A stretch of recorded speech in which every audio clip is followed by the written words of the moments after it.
Hello, and thank you for standing by.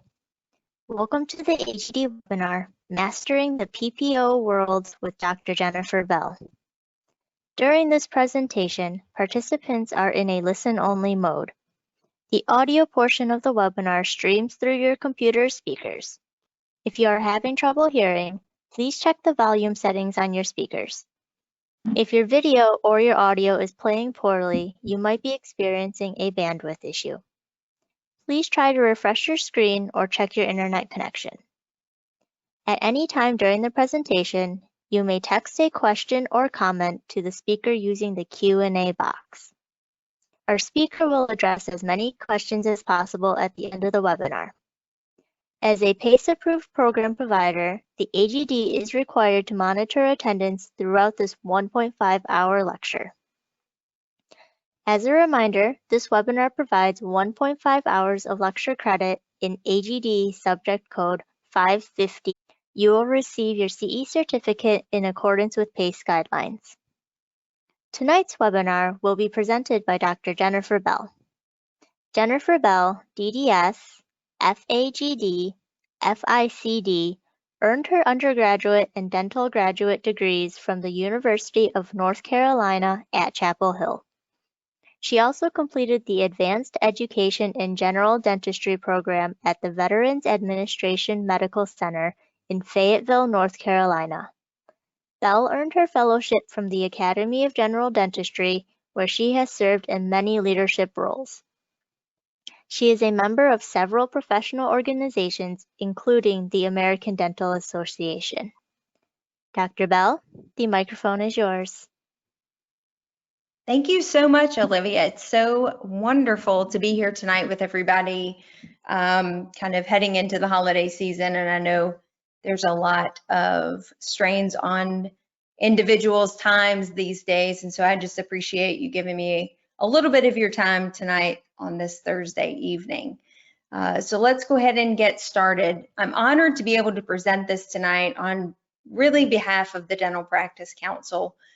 This was a conversation that came up about a year and a half ago related to challenges that our members were experiencing with PPOs and PPO negotiations. The AGD was vigilant about the membership needs at the time and wanted to explore opportunities on how we might be able to best serve our individual members. And so out of those conversations came one of many recommendations, and this presentation happened to be one of them. So I hope tonight that we're able to address some of the concerns and thoughts that are going on for our members.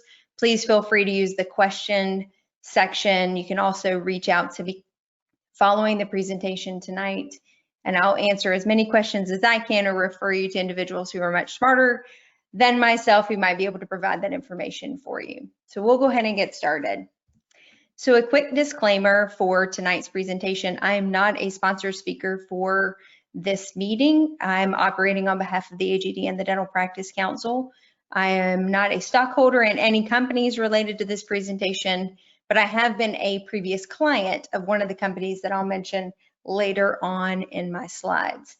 As a matter of legal due diligence, I will also read the following note from the AGD as well, because whenever we talk about insurances and contract negotiations, there is some nuances we have to maneuver between antitrust compliance policies. So bear with me for a moment with a little bit of legalese. Each dentist in attendance at the Academy of General Dentistry educational meetings is free to act in any way he or she chooses following the meeting with regard to issues presented and discussed. Any conclusion or decision reached based upon issues discussed must be a business decision made by each dentist independently and based solely on what is in the best interest of that dentist. In conducting educational and informative programs for its membership, the AGD does not necessarily endorse any particular course of conduct. Now that we have those items out of the way, let's get to the heart. So tonight's objectives, I hope that we are able to give a little bit of information to our new dentists that are coming into practice or dentists who are looking to open practices. Maybe they're not brand new, but looking to open new practices in their area. I hope that we can address some of the concerns that existing practitioners have out there right now with PPO participation. And then those who may be entering the latter stages of their career or selling their practice, how some of the PPO networks may play an issue in that particular next step.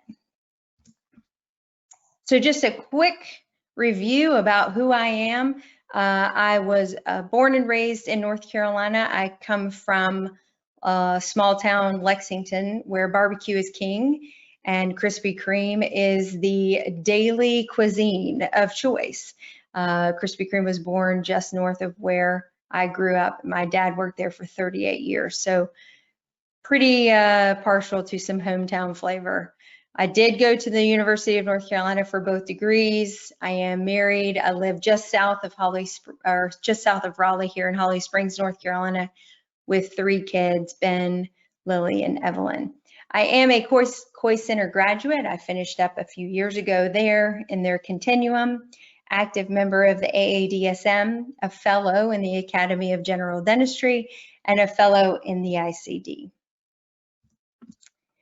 So we'll start just a little bit on how maybe I became semi-qualified to give this lecture tonight, and a little bit about my journey into the world of PPOs. So when I finished up dental school in 2007, as was mentioned, I worked at the VA hospital for a year. When I left that VA hospital, I worked in a large DSO practice here in North Carolina.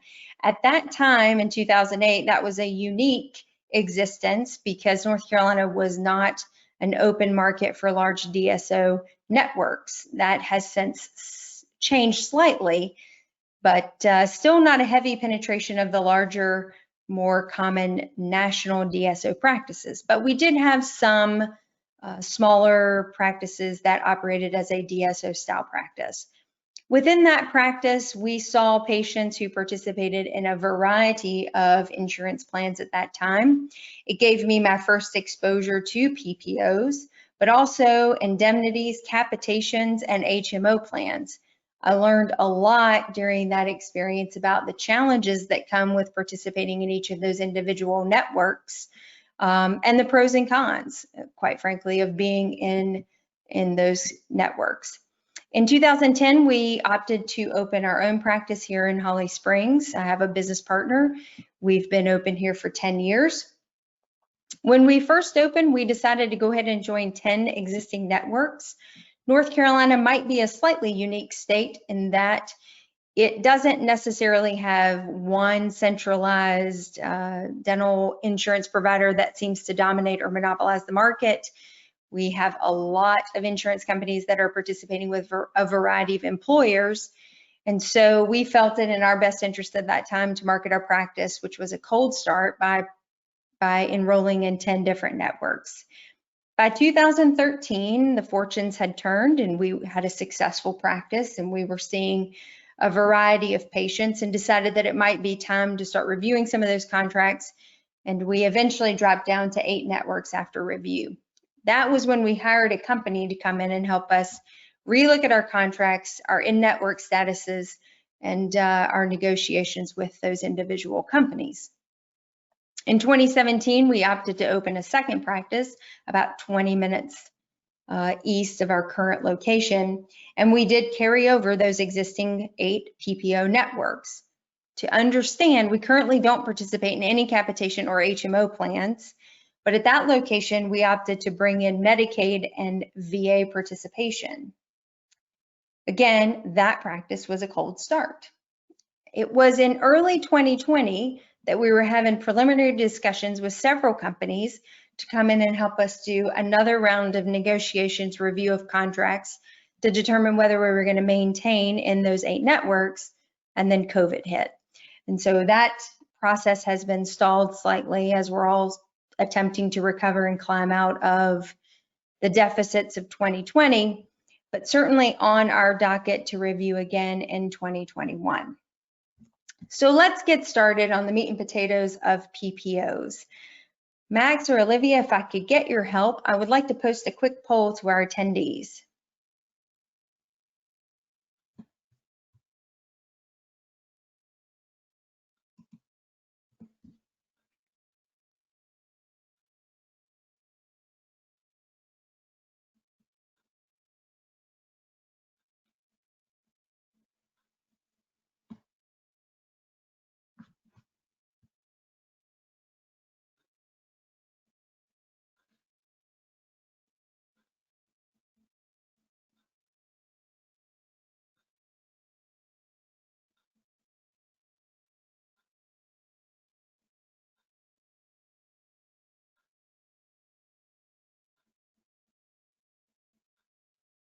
Great. I think we have about 75% who responded.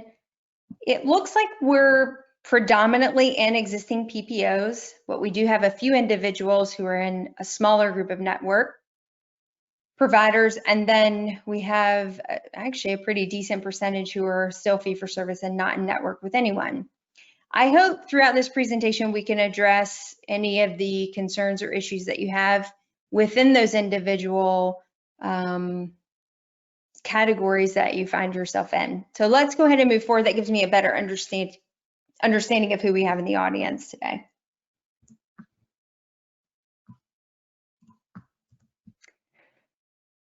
So in addition to those categories of whether you take some PPOs, no PPOs, or lots of PPOs, I imagine that many of you find yourself in one of these particular categories in your current practice.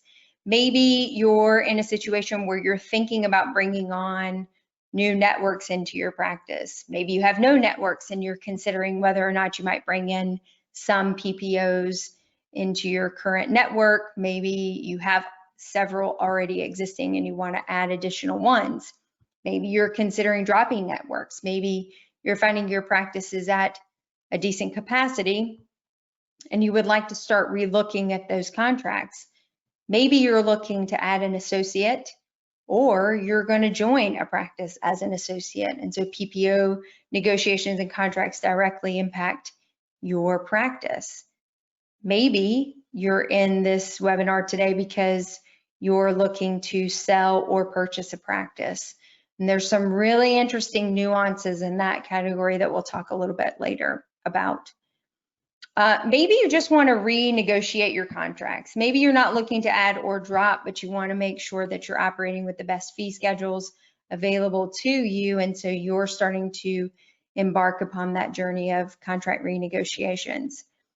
And maybe you're opening a new practice for the first time or for the third time or fourth time, and you're wanting to make sure that you're optimizing those networks that you're currently active in, or whether or not you should bring networks into those practices. I hope by the end of this discussion that we're able to address or answer any concerns or questions that you have in any of these categories. So tonight, our motive is to empower you as clinicians to be educated consumers within the networks that you participate in or are considering participating in.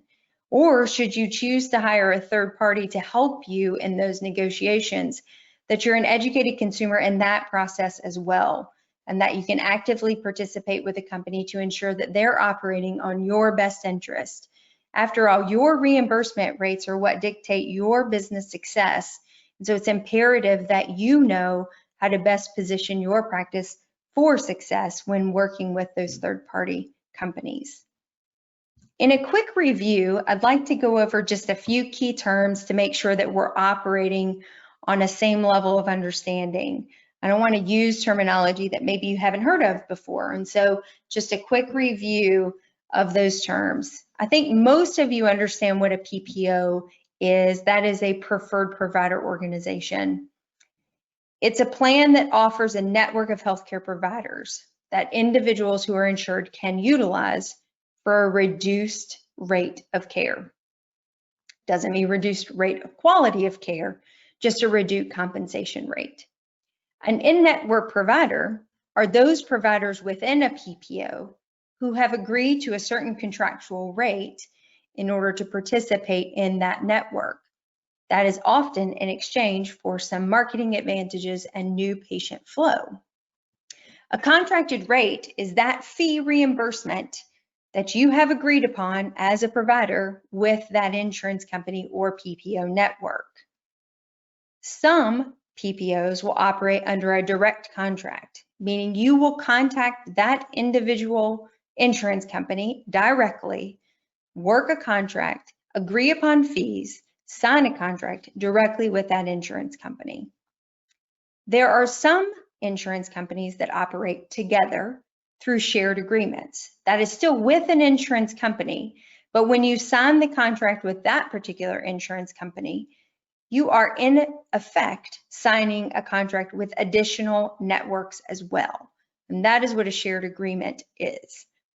Third-party administrators are non-insurance companies that will negotiate on your behalf with maybe large clusters of PPOs. So they have relationships with those PPO networks. They're going to bring you under one umbrella and likely one fee schedule. Let's talk about why there's advantages and disadvantages with each of these types of relationships. So with a direct contract, as I'm sure you understand from any other thing that you negotiate in your life, that means you have a one-on-one relationship with that particular company. So you have had a discussion, agreed upon a fee, and signed a contract with that insurance company. It often will result in the best fee schedule. Not guaranteed, but likely will result in the best fee schedule. The difficulty can be that these can often be the most arduous and lengthy processes that you may undergo. Direct contracts with insurance companies require that you have a relationship with a person embedded in that company who is willing to comply and meet with you on a routine basis to get to an end contract. So in exchange for the best fee, you may find that that process is more lengthy in nature. Shared agreements are a little different. It's still a direct contract with an insurance company, but it's a fee schedule that's now shared amongst shared networks. This can be advantageous because you have to go to one contact and it may put you into in-network status with multiple groups at the same time. The disadvantage might be that you don't necessarily know that you're opting into those various shared networks. That's why reading the contracts are extremely critical to ensure that you are understanding which networks you're participating in by signing contracts with those shared agreements. I can say from personal experience, there are times when shared agreements actually will result in the most favorable fee because certain insurance companies might have a more favorable fee than through the direct contract. That is a slight nuance that only real veterans in the world of PPO negotiations will likely understand, and probably one of the advantages of why third-party companies are somewhat helpful in that matter. Lastly, you can consider a third-party administrator to come in and help negotiate those fees for you as well. Certainly the most efficient way to get in network with multiple companies simultaneously is a single contract, which will result a single fee schedule that will have a broad network reach. The disadvantage is you're not working directly with any company, and so you have a bridge between your relationship between the insurance company and yourself. So who do you go to when there are issues in managing payments, reimbursements, narratives, etc.? And sometimes that fee schedule is less than desirable because you've worked through a third-party administrator. It used to be that direct contracts took precedence over those shared networks. That's not quite the case anymore, and it's really important when you're looking at contract negotiations that you understand which one will take precedence. There are situations and current companies that when they participate in a shared network and you agree to that shared network, that fee schedule will supersede your direct contract. So again, if you're looking at a broad sweep of contracts at one time that you're looking to enter into different networks and you're doing some direct and some shared, it's extremely important to know who's within those shared networks because those contracts may end up superseding what you're attempting to negotiate through your direct relationship with that insurance company.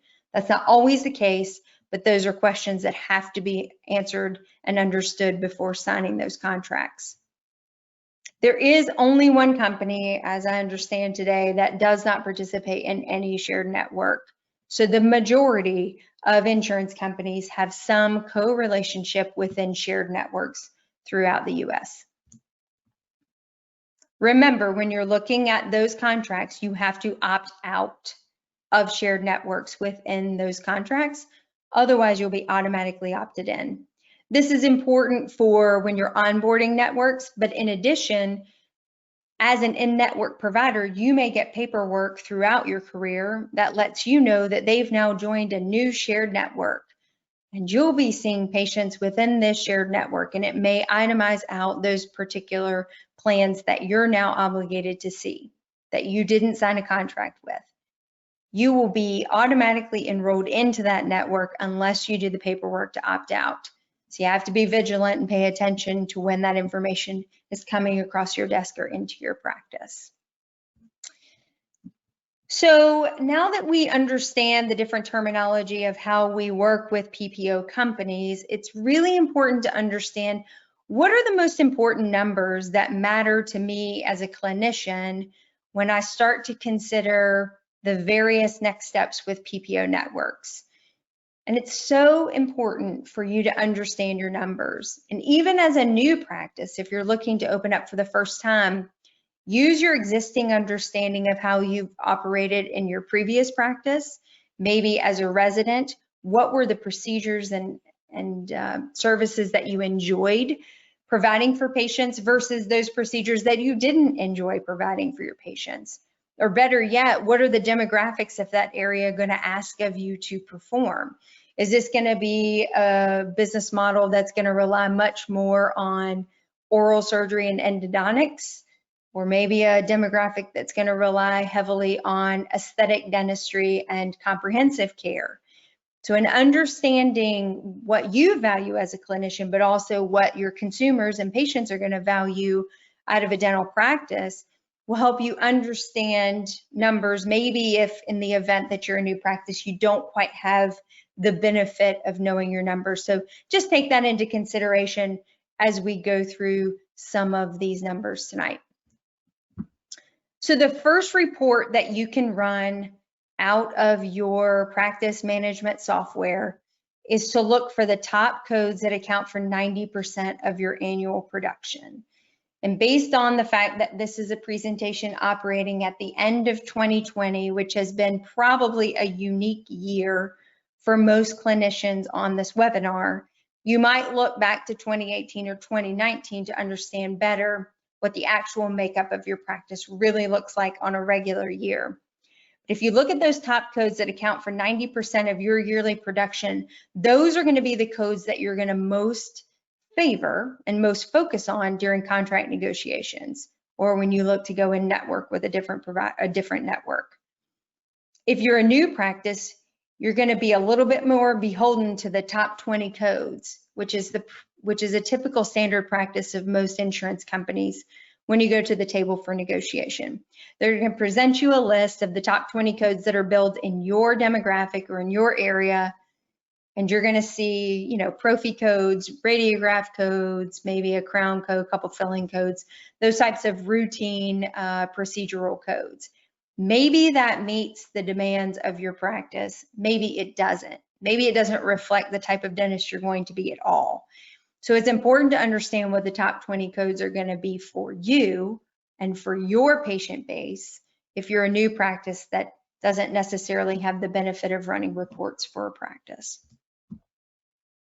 The next thing you're going to do is pull your fee schedules for each individual company that you may be currently participating in or are looking to bring in. So you want to look at those fee schedules to see who's paying you best for those particular reimbursements. You now are armed with the information of the top codes that are making up 90% of your practice, compared with those companies that are willing to pay you the best rates for those top codes. And that should start to begin to help guide you in the decision-making process as you're looking at those different contracts and networks. The next thing you're going to do, especially for our existing practices, is to look to see how much of the production in your practice is attributed to each insurance company. Is it 5%, 10%, 25%, or in some cases 90% associated with that particular insurance company? In addition, I would encourage you to look at what the current revenue stream is for your fee-for-service patients as well, so that you can understand the makeup of your practice and how much is it fee-for-service versus an in-network patient flow.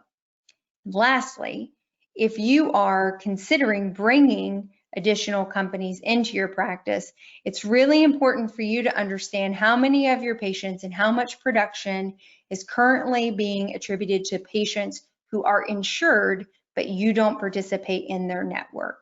Most practice management softwares can pull that particular information for you, or you can customize some reports to try to look at that information. But it's really important for you to understand what the impact's going to be for those patients who are in your practice whom you currently do not participate with their network. And should you decide to bring on that network, what's the immediate financial impact going to be? Lastly, I think it's critical to know how many patients are in your practice that you could attribute to each insurance company. So you may understand the production value, but what's the patient total? Maybe it's 5% of your patient population, but it attributes 80% of your production value. And so those are equations and numbers that are important to consider in addition to the other numbers to make sure that you're moving in the right direction when you're starting to look to negotiate with insurance companies. These reports are going to give you a really good understanding of your practice, and if for no other reason, run these reports once a year to understand how your practice is being driven. What insurance companies are driving the production within your practice? How has the makeup of your practice changed over time? Are you staying relevant with employers in the local area and the different networks that they offer? I would implore you to run these reports once a year just to make sure that you understand the health and vitality of the bottom line of your practice. It's also really important to know on an annual basis how much of your production is attributed to fee-for-service versus in-network, PPO or indemnity. You need to understand what the makeup of your practice is in order to best make decisions moving forward for the business model that works best for you and your practice. So once you've compiled all of this data, and you can use maybe someone who's much smarter with Excel or is better at running these different types of reports for you. Sometimes it's a staff member. Sometimes you can utilize folks within your CPA firms or bookkeeping firms. Some of you may just have, a strong desire or interest to want to understand this better. But you have to make a decision at that point if this is an operation that you want to keep in-house or you want to outsource. And to keep it in-house means to understand the different nuances of all the data that you've pulled and to be able to compile that into a decision-making paradigm. The biggest challenge, I think, with keeping these decisions in-house is that these relationships amongst networks and PPO providers changes constantly. As I mentioned before, these shared networks are constantly in flux, and what shared network existed yesterday may not be the one that exists today. And so those who work in this field every day, all day, understand all of those different nuances. In addition, if you'll remember when I mentioned the shared network, that sometimes going into the shared network, which supersedes the direct contract, might be advantageous to you because you might get a better fee schedule in the shared network than in a direct contract. There's no way, just personally speaking, that I as a clinician am ever going to know that and be up to date and up to speed on the various changes that are happening on a regular basis. Some of you may be more engaged in that process. Some of you may not be so concerned about the intricate nuances of that. You just want to be educated, well-informed to make the best decision you can because you're operating on maybe a slightly smaller scale. Either way, this is absolutely something that you can handle in-house as long as you stick to these earlier principles identified, pull those numbers, and understand them well. There are companies out there available to help you also negotiate through the various challenges working with in-network status relationships. And so I would also encourage you to do a little bit of homework to vet a few of those companies, to get quotes from them, to see what the financial impact may be. And we'll talk a little bit about that further into the presentation. So if you'll remember back earlier in the presentation, we talked about probably the majority of the audience falls in some or a variety of these various categories. And so I just want to go through each of those categories to make sure that I'm addressing unique and individual concerns for those in our audience that might fall within one of these groups, because each group does offer its own individual nuances and decision-making trees that you have to kind of work through in order to make sure that you're doing what's best for your business model. And so let's go through a few of these categories here and see if we can address some of the concerns. So the first group of individuals that we'll be chatting with would be those who might be thinking about joining or adding networks into your practice. Maybe you have no networks and you're thinking about bringing on a network. Maybe you have a few now and you want to increase participation. Maybe you have a lot and you want to bring on even more, or there's a new employer in town and they're bringing in additional networks that you need to consider. So the first thing I would say is, why are you thinking about bringing in additional networks into your practice? Are you looking to bring in new patient flow? You need to increase the activity within the practice. The treatment plans need to increase, so the restorative workflow is added to as well. So maybe you're looking to increase new patient flow. Maybe you need to differentiate a little bit from your local practices. Practice markets change over time, and groups will come into your area that might be offering more in-network statuses, especially if you're an existing fee-for-service practice. Maybe new practices are coming in offering more in-networks as participating providers, and you need to figure out how to differentiate yourself from those local practices. So maybe you want to bring in a few networks in order to be relevant in your local market. Maybe there are new employer plans that are being added by large employers in your demographic, and you need to consider whether or not you want to take them. Maybe you have empty chair time, and I think this is probably more relevant now than ever if you are having financial impacts from COVID, or patients are still feeling uneasy about seeking dental care on a routine basis. Maybe you're starting to think about whether or not you want to bring in a network or two to help offset or fill that empty chair time. This is why knowing your numbers is so critical. And as we discussed earlier when we were talking about the numbers, understanding how much of your practice is already made up of patients who are in a network that you do not participate in. Because what will happen immediately once you go into that network is a pay cut. So before you've brought in one new patient, you will take a pay cut, maybe 20%, maybe 25% on those existing patients. So let's just use some fun numbers. Let's say in your practice, you have $250,000 worth of production that's related to a particular network that you do not participate in. When you immediately sign that contract, you will take a 20 to 25% reduction in your reimbursement rates off the bat. So without doing one thing different, those existing patients in your practice will now only generate a revenue for you of $200,000. That's hoping that you bring in new patients. So sometimes I like to think about, okay, well, if you had that same amount of money, so let's say $50,000 was the immediate pay cut that you took from going to an in-network status. If you took that same amount of money, $50,000, what could you do with that money to differentiate your practice? Could you bring on a new service, a new suite of services? Could you go gain additional education and training in an area or discipline that is lacking in your market? Maybe no one's placing implants or doing Invisalign or sleep, and maybe that's something that you want to consider as a provider. Then you could spend that $50,000 towards that training. So you have to think about that $50,000 as true marketing dollars. You're agreeing to spend $50,000 on marketing your practice to bring in new patient revenue.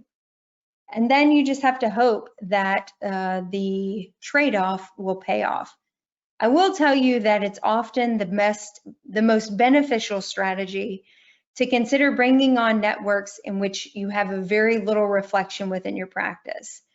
So when you run the numbers, Those are networks that currently don't make up a large patient population within your existing practice.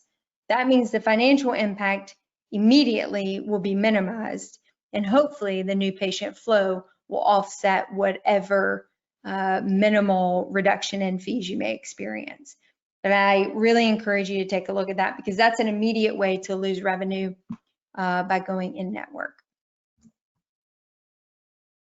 Kind of what we talked about before. But before you add those networks, I would just encourage you to think a little bit outside of the box about how you might be able to differentiate your practice in your local community, network with local professionals, build those relationships, become the referring doc of choice so that they know that you offer a level of care and expertise that they can't get from anywhere else. And then you can maintain your fee schedule as well. You can also look at your expenses, and you can find opportunities to improve your profitability on that side of the spreadsheet as well. Perhaps there's areas that you could save as opposed to taking a reduction in production. There may be some of you that are thinking about leaving networks for a variety of reasons. And so let's walk down that path a little bit as well. So for many clinicians, they might want to consider leaving a network because they have a full schedule. They're seeing enough patients on a routine basis that they would like to reduce the amount of activity within their practice.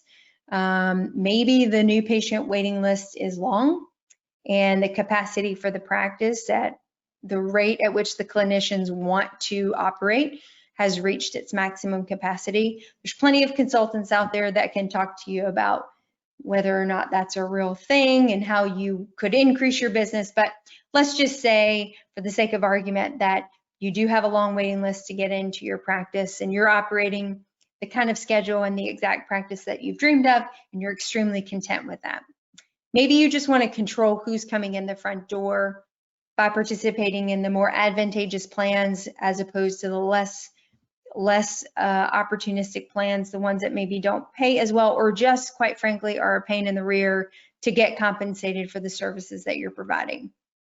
And maybe you just want to slow it down. Maybe you've been burning the candle at both ends, seeing a high volume number of patients because you are a heavy in network practice, and maybe that has reached its peak and you're looking to start tapering the practice down.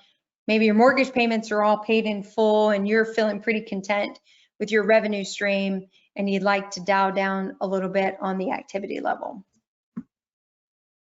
The most important thing I would say is then go back and review those contracts that you've agreed to.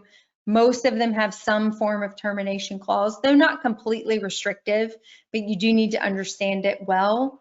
And you also need to understand the unintended consequences. Remember, we talked about those direct and shared agreements and even third-party agreements in this particular scenario. And so you need to understand who you actually have a contract with and what relationships you will be terminating when you terminate that contract. As we discussed earlier, a third-party contract makes this much more difficult because perhaps you'll have to terminate the entire third-party contract and then reopen new contracts with those other insurance companies that you would like to continue participating with. So you just need to understand all the nuances of what you have agreed to from the get-go before you start attempting to cancel those plans. Those lower fees and reimbursement schedules can really flood your practice with non-profitable procedures. So it really is important to, as we mentioned before, look at these things on an annual basis to understand what insurance companies are making up the most of your practice and what fee schedules are driving your revenue, and try to be opportunistic to move towards those fee schedules that are most ideal. But frankly, I have actually terminated plans just because they were terrible partners. It was a bad relationship. They would do across the board fee reductions at whim. They didn't pay on time. They required narratives for very simple things such as cleanings and x-rays. The fee schedules were not all that pleasant. And so, we've dropped insurance companies just for that very reason. Now, it happened to coincide with maybe a not so advantageous fee schedule, which it often does. But that doesn't necessarily have to be the case. You just have to decide what the cost reward ratio is on maintaining those particular insurance companies in your practice that are requiring a tremendous amount of administrative hours, perhaps on your staff and yourself, to defend your work on a routine basis in order to be compensated. And how long are you waiting in the rears for payment? Is it 60 days, 90 days, 120 days? At some point, there is a break that clinicians can certainly not tolerate to their bottom line. Those expenses have been paid. Those staff have been paid. That equipment and those consumables are gone and have been used. You have done your end of the deal. And so it's really important to have a relationship with a company who wants to have a relationship with you, who is meeting their obligations on a routine basis and in a timely fashion. So maybe you're in a situation right now where you're looking to bring on an associate or partner into your existing practice. Really understand, in addition to the reports that we talked about before, that you know what your current new patient flow is and what you're going to need to keep that associate doc or partner doc busy. It can't just take one practice and split it into two and think that everybody is going to continue to maintain the same compensation level. You certainly can do that, but the compensation level may have to adjust accordingly. So you need to look at that new patient flow, which might entice you to consider bringing on additional PPO networks in order to bring in and market a new patient flow for that associate doctor or partner doc. One of the things that you really need to understand is that oftentimes, even in existing practices, you may not be able to get the same fee schedule for new doctors coming on. We've had this experience in our practice where perhaps we were operating on a legacy schedule because we've been in operation for a little bit longer. And as we bring in associate docs or partner docs into our practice, we're not able to get the same fee schedule for a clinician, which is an extremely frustrating process, because now you have to make a determination on how are you going to manage these different fee schedules within your practice. And it becomes a huge administrative burden for your team members. Who's going to see which patients, and what's the compensation structure going to be, and where's the fee schedule is going to be attached. You're basically operating many practices within one roof, where your administrative team is having to manage different fee schedules, different treatment plan presentations, depending on what doctor is closing that treatment plan and will actually be performing the procedures. And so it's not that you can't do it, and it's not that you shouldn't do it. It's simply that these are things you're going to have to consider and understand, that you may get into this process and realize that you're not going to be able to get the same fee schedules that the existing doctors had. Maybe in our audience, we have a few folks who are considering their buying or selling stage of the practice. And this is actually a pretty interesting nuance to consider as well. If you happen to be a clinician who's looking to sell your practice, and you do take PPOs in your practice, and you have contracted fee schedules for that practice, and you put your practice on the market, you're going to value that practice at a certain percentage of your income, maybe 0.8 to 1 multiple on your income. There are absolutely cases in which a buying doc will come in and is unable to obtain the same fee schedule as what the selling doc was able to enjoy. So if that buying doc comes in and is unable to obtain the same fee schedule, the value has already dropped drastically on that practice before they've seen their first patient.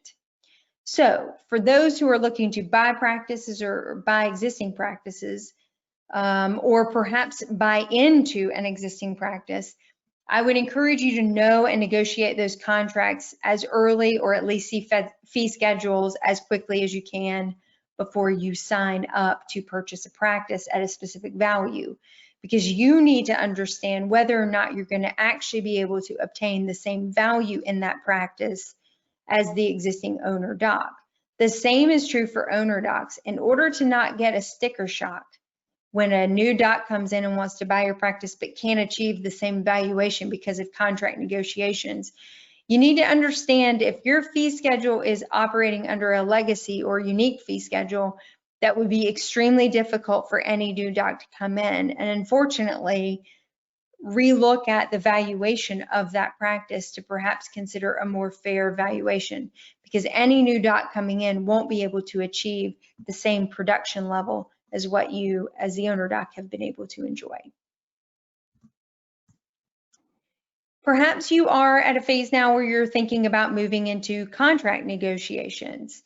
And if this is you, then certainly knowing your numbers will best prepare you for those discussions when you sit down with those individual companies.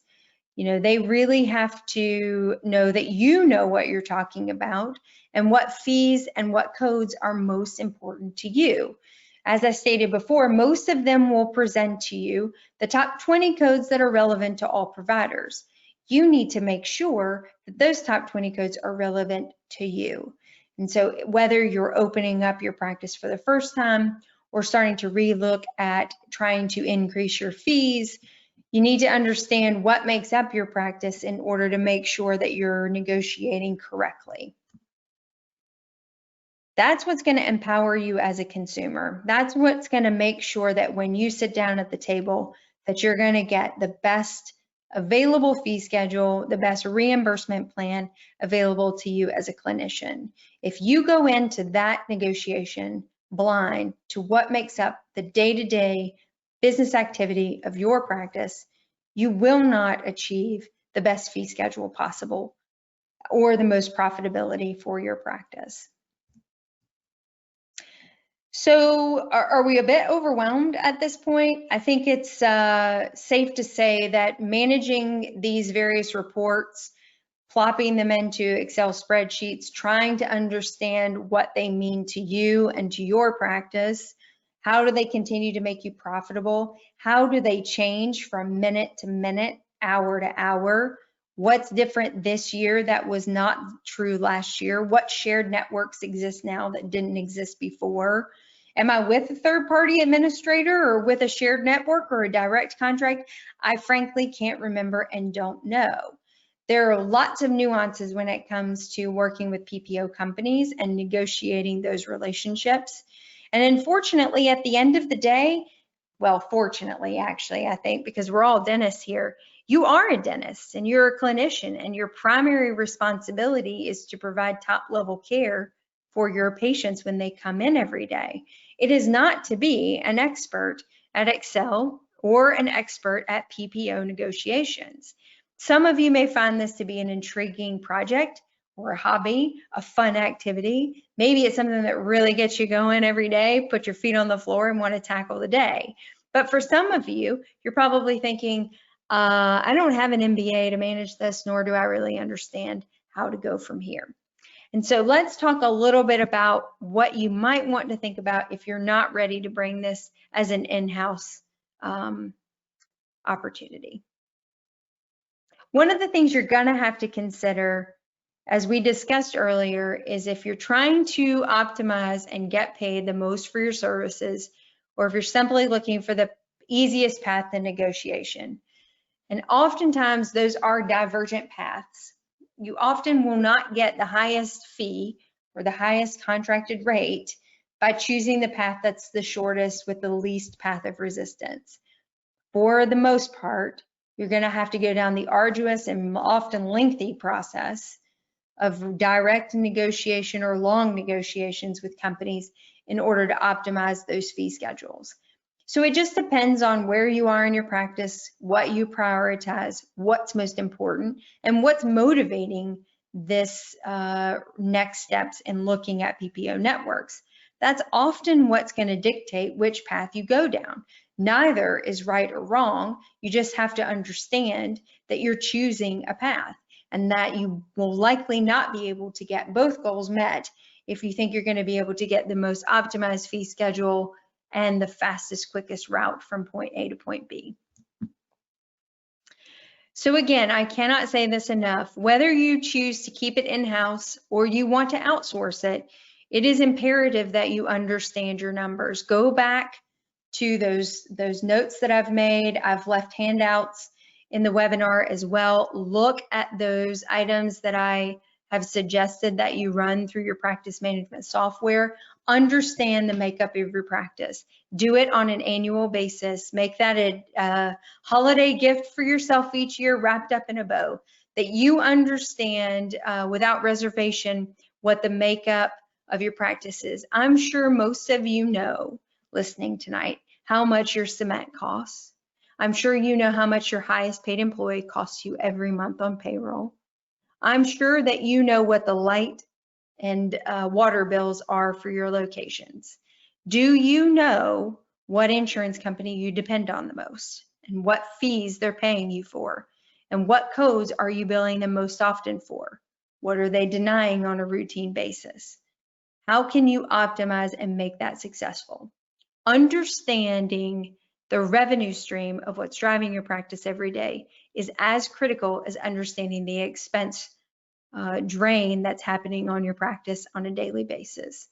As dentists, we're often fall short, I think, on the revenue side. I think we do very well understand what we spend our money on a daily basis. I can probably tell you to the penny what my Wi-Fi connection costs us for our practice and what it costs me in water each month to be able to operate. But can I tell you what insurance companies drive the majority of my revenue? And can I tell you who's paying me the most for what procedures? And if you can't answer those numbers, you don't know your practice well enough on both sides. And you certainly need to understand those in order to sit at the table. Whether you're doing it in-house or outsourcing, be an educated consumer of that process so that you can make the best decision. You know, if you outsource it, it's going to cost you money, you know, and you're going to pay money to a company to do that on your behalf. How do you ensure that they're operating with your best interest in mind? How do you ensure that they're going to get you the best fee schedule possible if you don't even understand your own numbers and your own practice?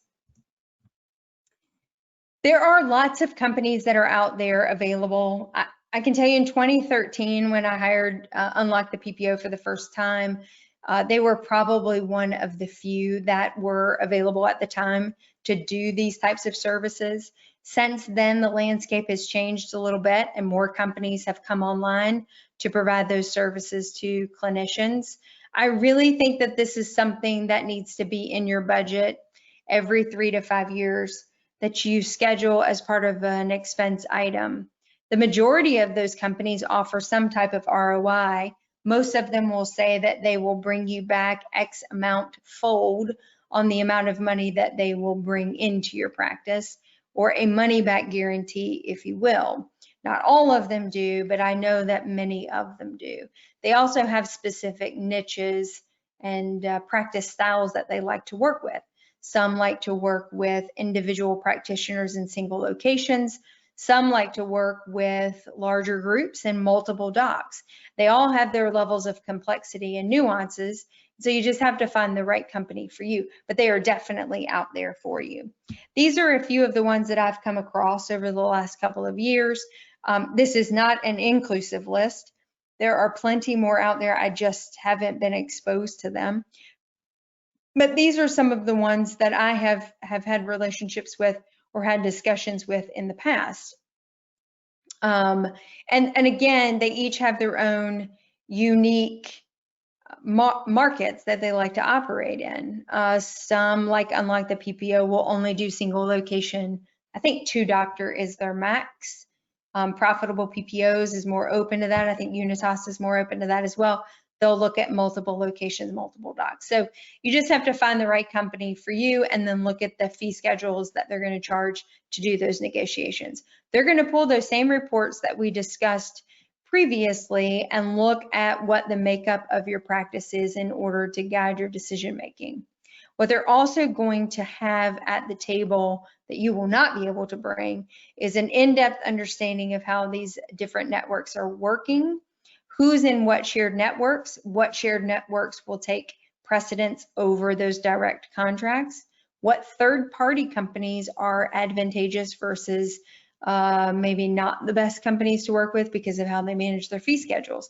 So these companies are going to be able to discuss those things with you so that you can better understand how to navigate these kind of treacherous waters, if you will.